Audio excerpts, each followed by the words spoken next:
High, good morning বন্ধুরা। তো তোমাদেরকে বলেছিলাম না আমি পুজোর বাজার পরশুদিন দুপুরবেলা গেছিলাম করতে। তো আমার বড় অফিসে ছিল, তখন বড়ের ওখান থেকে ভিডিও কল করে দেখিয়েছি যে আমি কোন ড্রেসটা নেব। তো কালকে হয়ে ওঠেনি, কালকে আমার শরীরটা ভালো ছিল না। তো আজকে দেখো তোমাদের দেখাচ্ছি আমি কোন কোন ড্রেসগুলো নিয়েছি। এই যে এই কুর্তিটা নিয়েছি, এটা আমার বর গিফট করেছে। আর হচ্ছে আরও দুটো আছে, সেটা সেই পয়লা বৈশাখের সময় অনেকগুলো নিয়েছিলাম, তো দুটো পরেছি আর দুটো এখনও আছে। আর শাড়িও আছে আলমারির ভেতরে ভরা, তো ওটা এখন বার করতে হবে, অন্যদিন দেখাবো।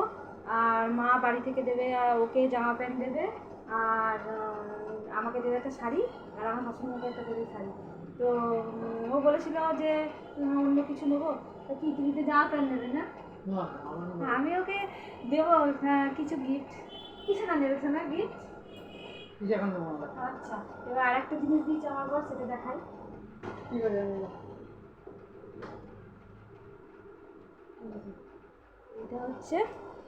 এটা হচ্ছে এই হারটা হচ্ছে দিয়েছে সিটি গোল্ডে, ঠিক আছে, এই সবসময় পরার জন্য। কেমন হয়েছে? ঠিক আছে।